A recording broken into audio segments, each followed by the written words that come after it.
बाहर क्या कर रहे थे, वहाँ पटलाई कर रहे हो क्या? आज के बाद में तुम दोनों को देखते हैं मैंने बाहर है, जाना क्लास में बैठने दूंगा तुमको दोनों को विशेष कर, और अगली बेंच में बैठा करो तुम दोनों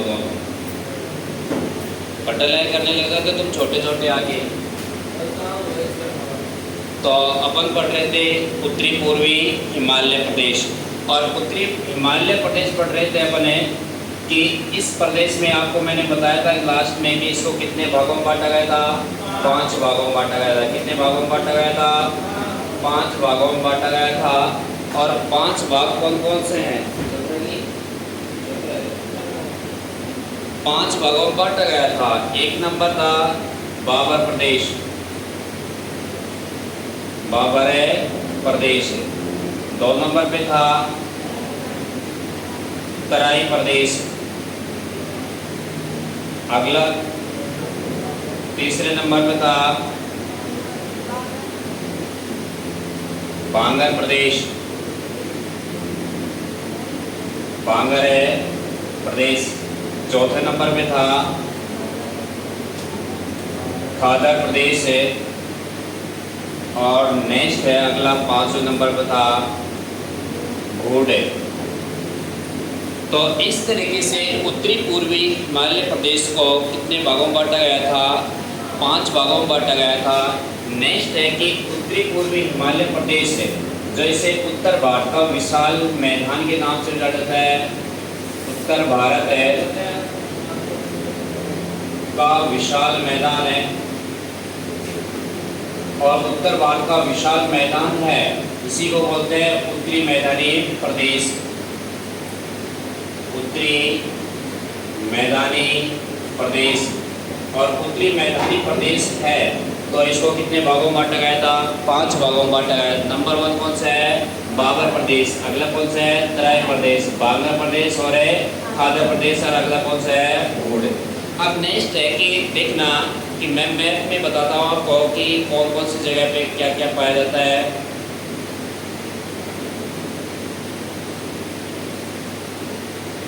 ये उतार लिया था क्या आपने?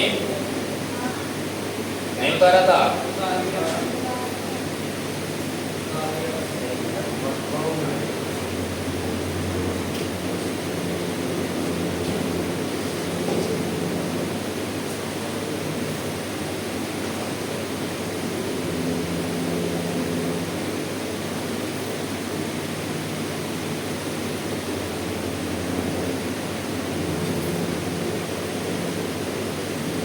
देखो कि अपन ने हिमालय पर्वतीय प्रदेश पढ़ा था, और हिमालय पर्वतीय प्रदेश के दक्षिण में कौन सा मैदान स्थित है?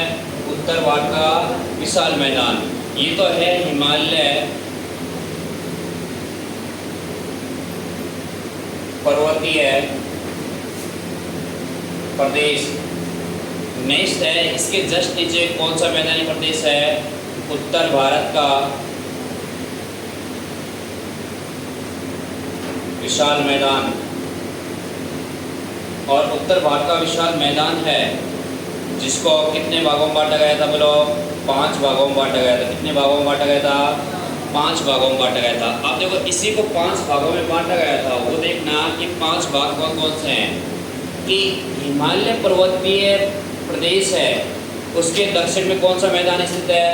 उत्तर भारत का विशाल मैदान है, और उत्तर भारत का विशाल मैदान है तो हिमालय पर्वतीय प्रदेश के गिरिपद में जो भूभाग स्थित है, जो मैदानी भूभाग स्थित है, उसी को किस नाम से जाना जाता है? बोलो बाबर प्रदेश। किस नाम से? बोलो बाबर प्रदेश के नाम से जाना जाता है। किस नाम से? बोलो बाबर प्रदेश के नाम से जाना जाता है। क्योंकि इस क्षेत्र में छोटी नदी दिखाई नहीं देती हैं, छोटी नदी नहीं दिखाई देती। क्यों नहीं दिखाई देती? क्योंकि इस क्षेत्र में बड़े कंकड़ पत्थर होते हैं, और बड़े बड़े कंकड़ पत्थर होते हैं, शिलाखंड होते हैं बड़ी बड़ी, तो पानी अंदर ही अंदर चले जाता है, और अंदर ही पानी जाता है, जल प्रवाहित हो रहता है तो दिखाई नहीं देता। और यह अनुपजाऊ है। कैसा है? बोलो अनुपजाऊ है। कैसा है? बोलो अनुपजाऊ है। और इसका क्या नाम है? बाबर प्रदेश। कौन सा प्रदेश है? बोलो बाबर प्रदेश। नेक्स्ट है कि इसके दक्षिण में कौन सा प्रदेश है? बोलो तराई प्रदेश। कि जो बाबर प्रदेश में लुप्त हुई नदी वो किस प्रदेश में दिखाई देती है बोलो? तराई प्रदेश में दिखाई देती है। और नेक्स्ट है कि बांगर प्रदेश, कि बांगर प्रदेश में नदी द्वारा जो अवसाद लाकर जमा करती है और उस क्षेत्र को क्या कहते हैं? बांगर प्रदेश कहते हैं। और बांगर प्रदेश कहते हैं तो कुछ समय बाद अपना रास्ता, भाई देखो नदी प्रवाहित होती रहती है, जैसे कि सपोज करो ये नदी है, अभी तो इस जगह से बह रही है, जैसे कि ये लहरदार बह रही है। अब नेक्स्ट है कि इसने अपना रास्ता चेंज कर लेती है। वो क्यों कर लेती है? क्योंकि अब जैसे कि ये है, ये हिस्सा है, अभी तो वो इस जगह से बह रही है, इस जगह से बहने के बाद में ये बार बार इससे टकराएगी, अपरदन होएगा, और अपरदन होएगा तो ये मिट्टी को काट के दूसरी जगह जमा करेगी, दूसरी जगह जमा करेगी तो ये मिट्टी जहाँ जमा हो जाती है वो तो हो जाता है बांगर प्रदेश, और ये जहाँ से बहने लग जाता है वो प्रदेश क्या कहलाता है? खादर प्रदेश। यानी कि पुरानी मिट्टी को ही क्या कहते हैं? बांगर प्रदेश, और नवीनतम मिट्टी या नवीनतम जलोढ़ मिट्टी को क्या कहते हैं? खादर प्रदेश कहते हैं। और भूड अपने राजस्थान के क्षेत्र में पाई जाती है, जिसको रेत के नाम से जाना जाता है, कल्लर भी कहते हैं उसे, तो वो क्षेत्र क्या कहलाता है? भूड कहलाता है। तो एक बार स्टार्ट लिखना, एक नंबर लिखना बाबर प्रदेश। मैप बना लिया था ये ना? नहीं बनाया था आपने मैप? कल ये वाला जो मैप बना रहा हूँ जो नहीं बनाया था, बनाओ एक और मैप बनाना है। इसके ये लिख लिया था, इसके जस्ट नीचे मैप बनाओ।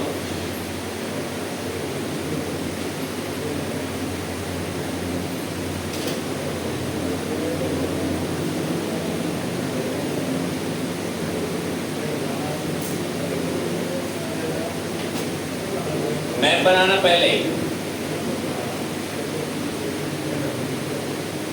और इसका नाम है तराई प्रदेश, इसका नाम है बाबर प्रदेश,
बनाओ।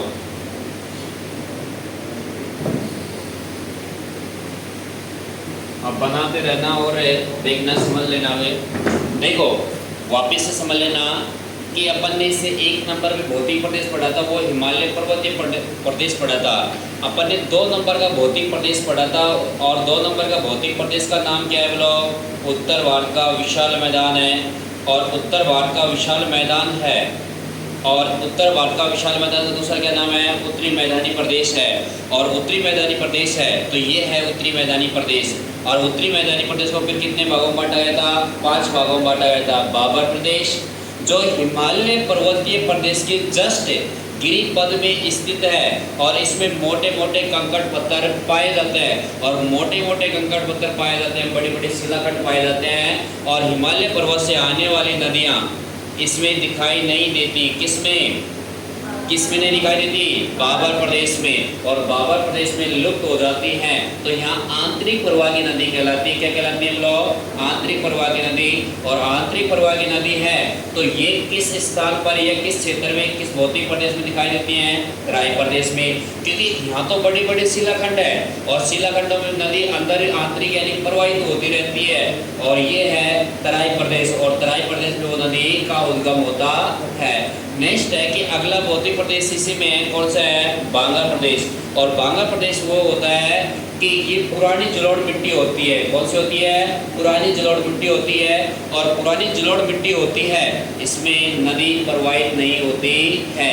कि कुछ समय यानी कि पहले प्रवाहित होती थी परंतु वर्तमान में नहीं हो रही, तो वो क्षेत्र कहलाता है बांग्ला प्रदेश है। और जो नवीनतम जलोढ़ मिट्टी जो वर्तमान में जो नदी बह रही है वो कौन सी है? बोलो, खादर प्रदेश है। कौन सा प्रदेश है? खादर प्रदेश। और भोड़ या कल्लर इसको कहते हैं, जो पश्चिमी राजस्थान में और राजस्थान में पाई जाती है, जो बिल्कुल डेजर्ट एरिया होता है, उसको क्या कहते हैं अपने? भोड़ या कल्लर कहते हैं। तो अब एक नंबर पे लिखना बाबर प्रदेश। बाबर प्रदेश।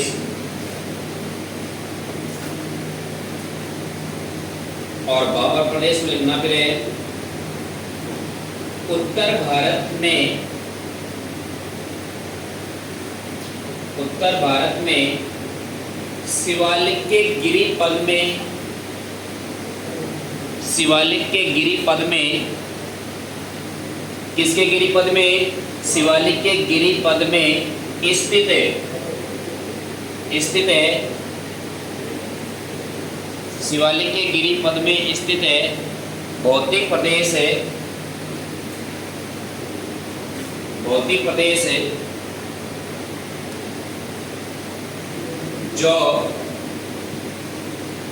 जो बड़े बड़े शिलाखंड है,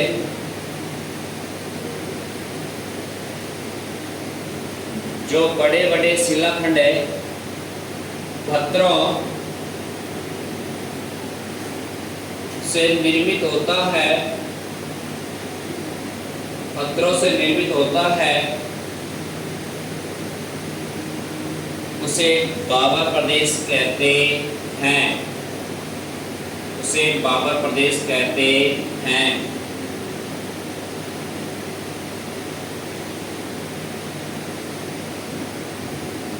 लिख लिया। अब आपसे पूछे कि ये कहां से कहां तक फैला हुआ है? सिंधु नदी से, सिंधु नदी से लिखना अगला डाल के, सिंधु नदी से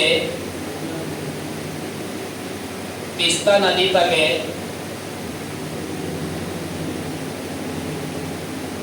सिंधु नदी से तीस्ता नदी तक है यह प्रदेश फैला हुआ है।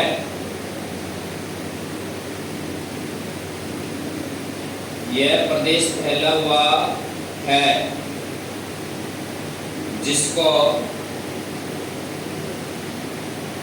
जिसकी चौड़ाई 8 से 15 किलोमीटर है, जिसकी चौड़ाई 8 से 15 किलोमीटर है।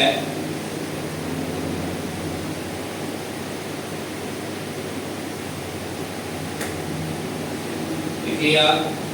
आप देखो ये सिंधु नदी से तीस्ता नदी तक फैला हुआ है, किसके गिरिपद में स्थित है? शिवालिक है या हिमालय, शिवालिक है या हिमालय पर्वतीय प्रदेश। देखो हिमालय पर्वतीय प्रदेश तो पूरा भौतिक प्रदेश हो गया, और शिवालिक मैंने आपको पढ़ाया था कि क्षेत्रीय आधार पर कितने भागों में बांटा गया हिमालय पर्वतीय प्रदेश को? बोलो कितने भागों में? 5 भागों में बांटा गया है। नेक्स्ट है कि क्षेत्रीय आधार पर 5 भाग कौन कौन से हैं? ट्रांस हिमालय, बृहद हिमालय, लघु हिमालय, अगला शिवालिक हिमालय, अगला पूर्वांचल हिमालय। तो सबसे दक्षिण में कौन सा हिमालय आया था? शिवालिक हिमालय आया था। और पूर्वांचल हिमालय तो यही तो था साइड का, तो इस शिवालिक हिमालय के तो जस्ट नीचे है कौन सा प्रदेश है? बाबर प्रदेश। और बाबर प्रदेश है तो मुख्य हिमालय था ये, और मुख्य हिमालय का जो दक्षिणतम जो श्रेणी थी या हिमालय पर्वतीय प्रदेश था उसका क्या नाम है? शिवालिक था। और शिवालिक के गिरिपद मतलब उसकी तलहटी में कौन सा प्रदेश स्थित है? बाबर प्रदेश स्थित है। और बाबर प्रदेश है तो आपसे पूछे कि क्षैतिज आधार पर हिमालय पर्वतीय प्रदेश को कितने भागों में बांटा गया है? 5 भागों में। और इसे ऊर्ध्वाधर आधार पर कितने भागों में बांटा गया? 4 भागों में बांटा गया था। 4 भाग कौन कौन से हैं बोलो? 4 भाग कौन कौन से हैं? पंजाब या कश्मीर हिमालय, अगला कुमाऊं हिमालय, अगला कौन से हिमालय बोलो?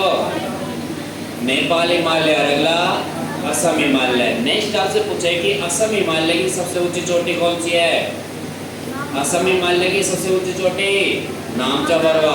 नेक्स्ट नेपाल हिमालय की सबसे ऊंची चोटी। नेक्स्ट आपसे पूछे कि कुमाऊं हिमालय की सबसे ऊंची चोटी नंदा देवी। नेक्स्ट है कश्मीर या पंजाब हिमालय की सबसे ऊंची चोटी नंगा पर्वत है। इस तरीके से याद रखो। अब मैं आपसे पूछे कि ट्रांस हिमालय की सबसे ऊंची चोटी कौन सी है? K2। कौन सी है? K2। नेक्स्ट है कि दीर्घ हिमालय और बृहद हिमालय की सबसे ऊंची चोटी कौन सी है? कौन सी है? अगली लघु हिमालय की सबसे ऊंची चोटी, लघु हिमालय की सबसे ऊंची चोटी, लघु हिमालय की सबसे ऊंची चोटी।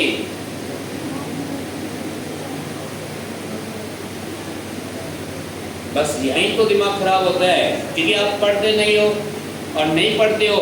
ध्यान रखना नंगा पर्वत है। कौन सी है? नंगा पर्वत है। नेक्स्ट है कि अब आपसे पूछे कि उसके दक्षिण में कौन सा हिमालय और कौन सा मैदान स्थित है? उत्तर भारत का विशाल मैदान स्थित है। और उत्तर भारत का विशाल मैदान स्थित है तो ध्यान रखना शिवालिक के तो जस्ट नीचे है। और शिवालिक नहीं कह के पूरा एक हिमालय पर्वतीय प्रदेश भी कह सकते हैं। तो इसके भी दक्षिण में है और इसके दक्षिण में है तो उसका क्या नाम है? बाबा प्रदेश। इसकी चौड़ाई पूछे आपसे 8 से 15 किलोमीटर। कितनी है बोलो? 8 से 15 किलोमीटर। कहाँ से कहाँ तक फैला हुआ है? सिंधु नदी से तीस्ता नदी तक फैला हुआ है। और सिंधु नदी से तीस्ता नदी तक फैला हुआ है। और इस प्रदेश में बड़े बड़े शिलाखंड या पत्थर पाए जाते हैं और बड़े बड़े शिलाखंड या पत्थर पाए जाते हैं। तो इसी वजह से इस क्षेत्र को क्या कहते हैं? बाबर प्रदेश कहते हैं। कि आपसे पूछे कि बाबर प्रदेश में नदियाँ दिखाई देती हैं क्या? नहीं दिखाई देती। और छोटी नदियाँ इस क्षेत्र में दिखाई नहीं देती क्योंकि ये क्षेत्र किससे, ये प्रदेश किससे निर्मित होता है? बड़े बड़े शिलाखंड व पत्थरों से निर्मित होता है। और बड़े बड़े शिलाखंड व पत्थरों से निर्मित होता है तो इसमें छोटी नदियाँ दिखाई नहीं देती। तो इसमें किस तरह की नदी रहती है? आंतरिक प्रवाह की नदी कहलाती है। लेकिन ध्यान रखना सिंधु नदी से तीस्ता नदी तक फैला है और फैला है तो शिवालिक के गिरिपद में है और गिरिपद में है तो इसको दूसरा किस नाम से जाना जाता है? तो लिखना अगला डाल के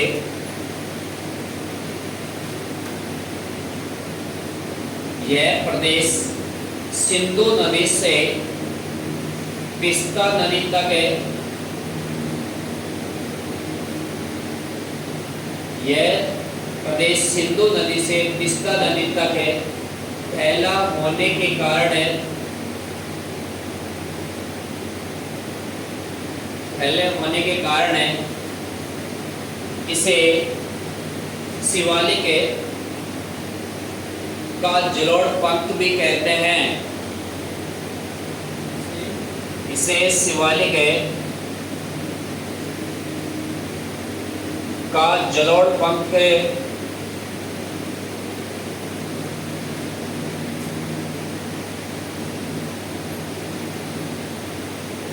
इसे शिवालिक का जलोढ़ पंख कहते हैं। क्या कहते हैं इसे? शिवालिक का जलोढ़ पंख है। अब देखो काम की बात यह है कि इसमें आपसे पूछेगी इसे शिवालिक का जलोढ़ पंख क्यों कहते हैं? क्योंकि सिंधु नदी से तीस्ता नदी तक फैला हुआ है। किसके गिरिपद में स्थित है? शिवालिक के गिरिपद में स्थित है। और शिवालिक के गिरिपद में स्थित है तो इसी वजह से इसका नाम क्या रखा गया था? शिवालिक का जलोढ़ पंख है।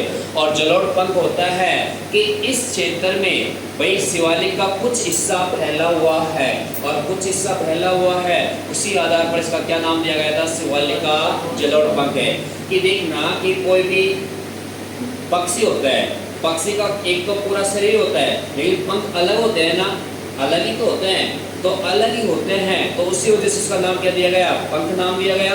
अब शिवालिक तो है तो यहाँ इस जगह तक ही फैला हुआ है ना, यहाँ तक ही तो फैला हुआ है, लेकिन शिवालिक का कुछ हिस्सा इस बाबर प्रदेश में फैला हुआ है, और इस बाबर प्रदेश में फैला हुआ है, तो इसी वजह से बाबर प्रदेश को दूसरा किस नाम जाना जाता है, शिवालिक जलोढ़े पंख के नाम से जाना जाता है, जो 8 से 15 किलोमीटर चौड़ा है, सिंधु नदी से तीस्ता नदी तक फैला हुआ है, और ये बड़े बड़े शिलाखंड व पत्थरों से निर्मित होता है, और बड़े बड़े शिलाखंड व पत्थरों से निर्मित होता है, तो इसमें छोटी नदियाँ दिखाई नहीं देती, तो वो क्या कहलाती है इस जगह पे, आंतरिक प्रवाह की नदी कहलाती है, और आंतरिक प्रवाह की नदी कहलाती है इस जगह पे, तो वो किस भौतिक प्रदेश में दिखाई देती हैं, तराई भौतिक प्रदेश में दिखाई देती है। अगला लिखना, अगला चिंता लिखना, यह भूभाग है, यह भूभाग है हिमालय नदियों द्वारा, यह भूभाग है हिमालय नदियों द्वारा बहाकर लाए गए बड़े बड़े शिलाखंड है, पत्थर है, बहाकर लाए गए बड़े बड़े शिलाखंड है, पत्थर है, चट्टाने इत्यादि से निर्मित है, इत्यादि से निर्मित है,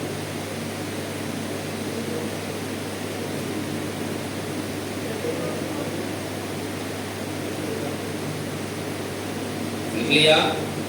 नेक्स्ट ना, बाबर प्रदेश में छोटी नदियां दिखाई नहीं देती हैं, बाबर प्रदेश में छोटी नदियां दिखाई नहीं देती हैं, नहीं दिखाई देती हैं।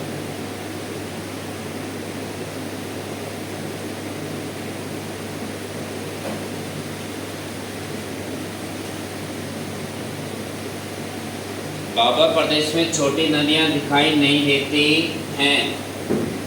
नेक्स्ट अगला लिखना, इस प्रदेश में रंध्रता,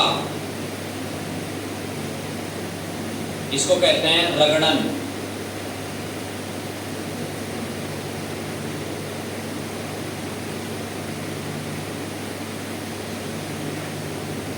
इस प्रदेश में रंध्रता या रगड़न अधिक होती है, अधिक होती है।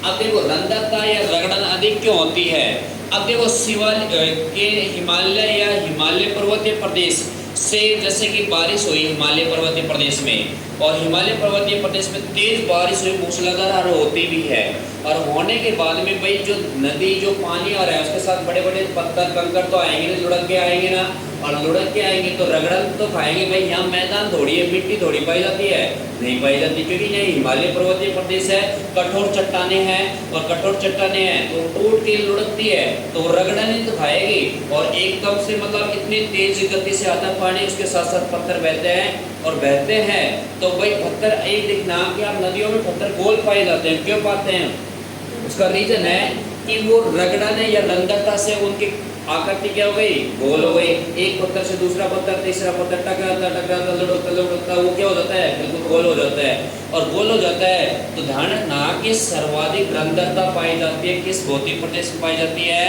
बाबर प्रदेश में पाई जाती है, और बाबर प्रदेश में पाई जाती है। कभी भी देखना किसी भी नदी में आप देखना जाके कि पत्थर गोल ही क्यों पाए जाते हैं, क्यों पाए जाते हैं गोल, क्योंकि उसमें रंध्रता पाई जाती है कि कुछ यानी कि पहले के जो समय में नदी प्रवाहित हुई थी उस समय रंध्रता अधिक हुई थी, क्यों हुई थी, क्योंकि पानी के साथ या पानी के वेग के साथ साथ है पत्थर भी लुढ़के थे, लुढ़के जब एक पत्थर दूसरे पत्थर से तीसरे पत्थर से टकराता हुआ उसके किनारे तक टूट गए, और वो कैसे बन गए, गोल पत्थर बन गए, और गोल पत्थर बन गए तो वो किस कारण से बने हैं बोलो, अरे किस कारण से बने हैं, रंध्रता के कारण से बने हुए हैं।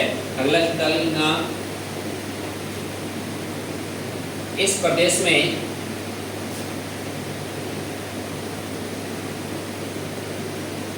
इस प्रदेश में छोटी वनस्पति नहीं पाई जाती है।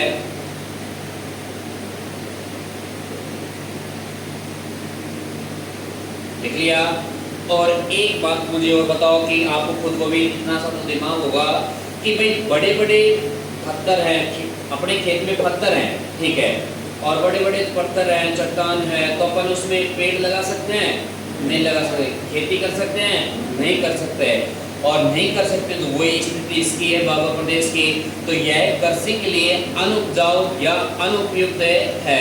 तो अगला डाल लिखना, बाबर प्रदेश है कृषि के लिए अनुपजाऊ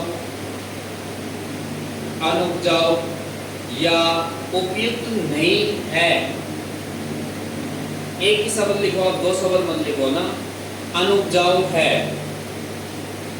कृषि के लिए अनुपजाऊ है। कौन सा प्रदेश है? भौतिक प्रदेश है। और भौतिक प्रदेश में भी कौन सा है बोलो? बाबर प्रदेश है।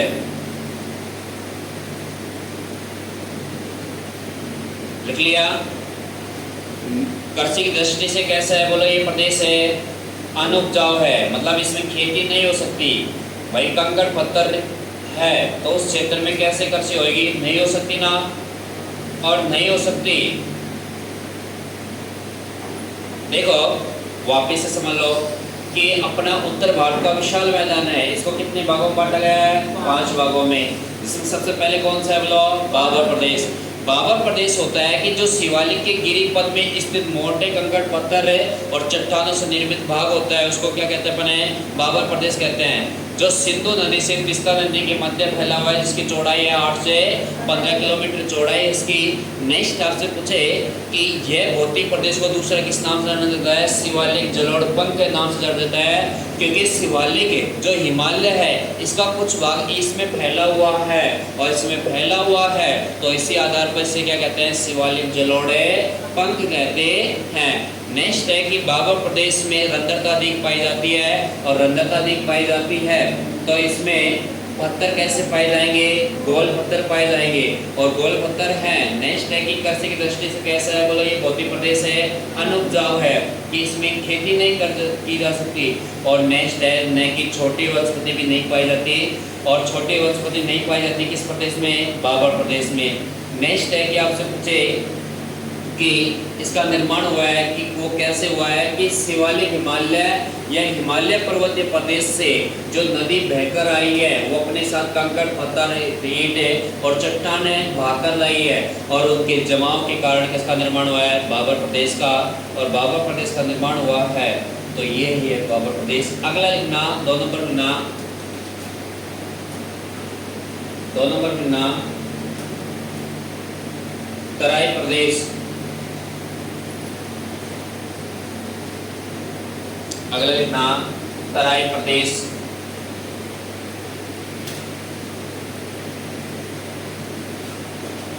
तराई प्रदेश।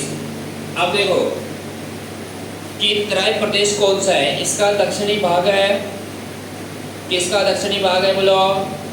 बाबर प्रदेश का। और बाबर प्रदेश का दक्षिणी भाग है, तो आपसे पूछे कि भाई इसमें जो नदी लुप्त हुई थी इस प्रदेश में, वो नदी किस क्षेत्र में जाके उद्गम हो जाएगी? तराई प्रदेश में। कि तराई प्रदेश में कंकड़ पत्थर चट्टान नहीं पाई जाती, क्योंकि ये मैदानी प्रदेश है, कृषि के लिए उपयुक्त मानी जाती है। और इसमें कौन सी मिट्टी पाई जाती है? लाल मिट्टी पाई जाती है, जो पर्वतीय मिट्टी के नाम से भी जानी जाती है।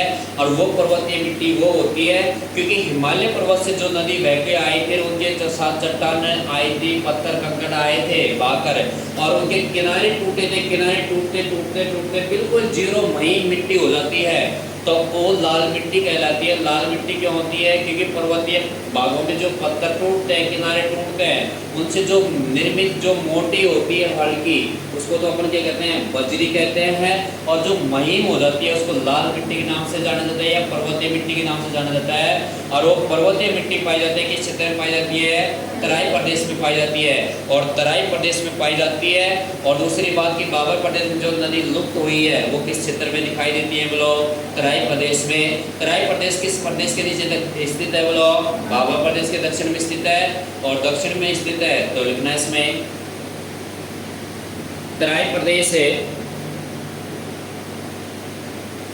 तराई प्रदेश है बाबर प्रदेश के दक्षिण में स्थित है, जो एक दलदली क्षेत्र है, जो एक दलदली क्षेत्र है।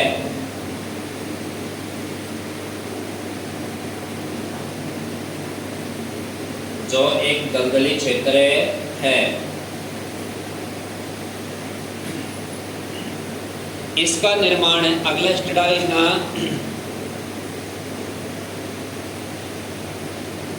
इसका निर्माण है, इसका निर्माण है महीन कंकड़ पत्थर है, महीन या बारीक कंकड़ पत्थर है, रेत व चिकनी मिट्टी से, महीन कंकड़ पत्थर है, रेत व चिकनी मिट्टी से हुआ है। इसकी चौड़ाई 15 से 20 किलोमीटर है। इसकी चौड़ाई 15 से 20 किलोमीटर है।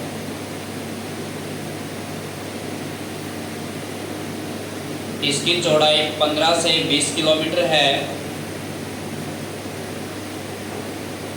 देख लिया कि आपसे पूछेगी तराई प्रदेश की चौड़ाई कितनी है, 15 से 20 किलोमीटर है। नेक्स्ट है कि आपसे पूछेगी बाबर प्रदेश की चौड़ाई कितनी है, 8 से 15 किलोमीटर है।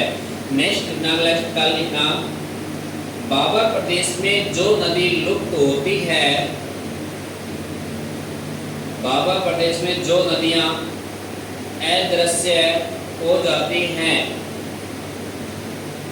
वे नदी तराई प्रदेश में दिखाई देती हैं। सही है, वे नदियां तराई प्रदेश में दिखाई देती हैं। जो नदियां बाबर प्रदेश में अदृश्य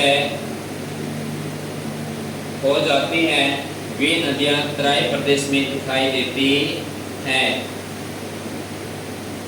कौन से प्रदेश में दिखाई देती हैं, तराई प्रदेश में दिखाई देती हैं। लिख लिया। नेक्स्ट अगला स्टेडल के नाम, वर्षा की अधिकता के कारण है,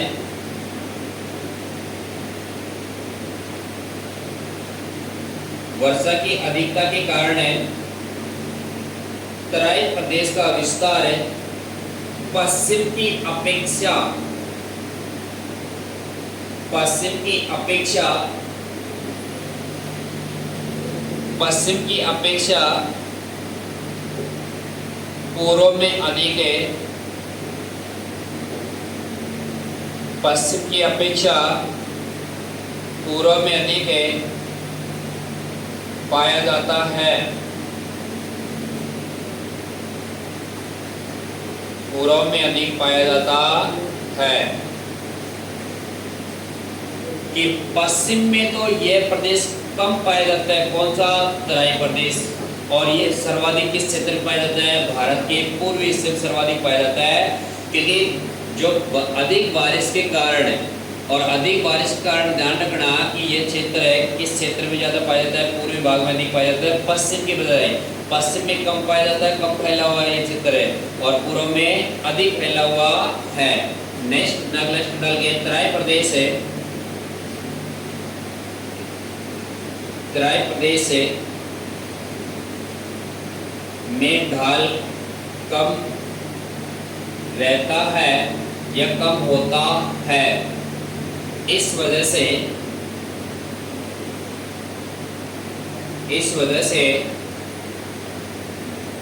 तराई प्रदेश में ढाल कम होता है, इस वजह से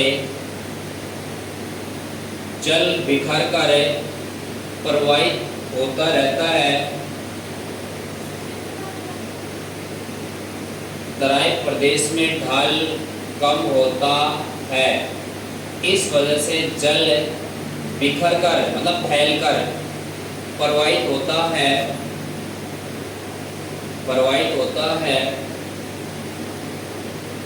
जिससे आर्द्रता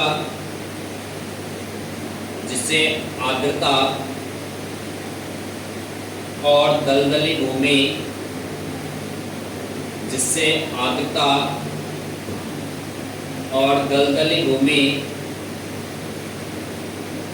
बनी रहती है,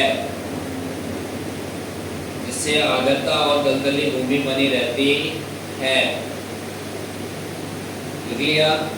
अब देखो बात ऐसी है कि आप भी समझते हो कि पानी है भाई, ढलान नहीं होगा तो पानी भरेगा, और पानी भरेगा तो कीचड़ तो होएगा ना, और कीचड़ होएगा तो आर्द्रता मतलब ठंड भी रहेगी वहाँ, और दलदली मतलब कीचड़ रहेगा, मतलब दलदली जमीन रहेगी। तो वही बात है कि तराई प्रदेश में ढाल तो है कम है, और ढाल कम है तो भाई ढाल कम है तो पानी बहेगा नहीं, और बहेगा बहुत ज़्यादा भरेगा, क्योंकि इधर से ज़्यादा पानी आएगा तभी तो भरेगा, और भरेगा तब ज़्यादा पानी आएगा तो आगे बढ़ेगा, और वो बढ़ेगा आगे तो वो फैल के बढ़ेगा। ऐसा नहीं कि एक नाले के माध्यम से बढ़ गया आगे, ऐसा नहीं है। और इस क्षेत्र में ढाल कम है तभी इसमें आर्द्रता भी अधिक पाई जाती है, और आर्द्रता अधिक पाई जाती है, और दलदली भूमि भी अधिक पाई जाती है। किस क्षेत्र में पाई जाती है? तराई प्रदेश में पाई जाती है। नेक्स्ट अगले चल के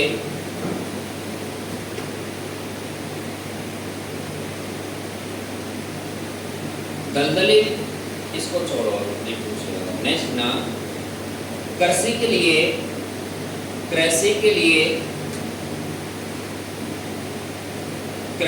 लिए यह क्षेत्र उपयुक्त है,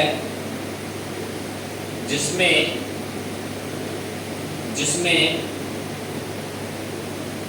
गन्ने की फसल, चावल की फसल है, गन्ने की फसल है, चावल की फसल है, एवं गेहूं की फसल है, गेहूं की फसल है, बोई जाती है, बोई जाती है। अब बताओ कि जो मैंने अभी फसल बताई थी, गन्ने की फसल, चावल की फसल है, ये फसल है क्योंकि इनको अधिक पानी की जरूरत है, और अधिक पानी की जरूरत है तो ये ऑलरेडी दलदली तो है, कीचड़ तो है ना, और अधिक आर्द्रता पाई जाती है। तो इस क्षेत्र में कौन कौन से मुख्यतः फसल की जाती है? जिस फसल को अधिक पानी की जरूरत रहती है वही फसल किस क्षेत्र में बोई जाती है? तराई प्रदेश में। भाई आपको फसल याद नहीं रहे ना, तो इतना तो आइडिया लगा सकते भाई चावल के लिए अधिक पानी की जरूरत रहती है, गन्ने के लिए अधिक पानी की जरूरत रहती है, गेहूं की फसल के लिए अधिक पानी की जरूरत रहती है। इस तरह की फसल कहाँ बोई जाती है? तराई प्रदेश में। क्योंकि तराई प्रदेश कैसा है? दलदली है, और दलदली है मतलब इसमें पानी भरा ही रहता है और आर्द्रता बनी रहती है, तो इसी वजह से इसमें प्रमुख फसल ये बोई जाती है। अगला ना तराई प्रदेश में,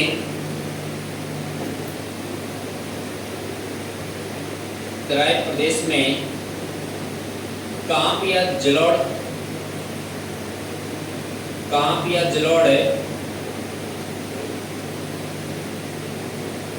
मैदान के नाम से भी जाना जाता है। तराई प्रदेश को कांप या जलोढ़ मैदान के नाम से भी जाना जाता है,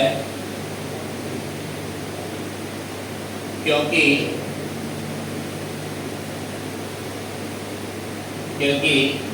इस क्षेत्र में जलोढ़ मिट्टी या गंगोद अथवा कांप मिट्टी पाई जाती है।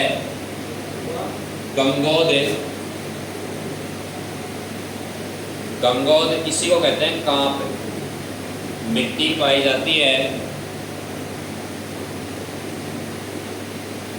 गंगोद या कांप मिट्टी पाई जाती है।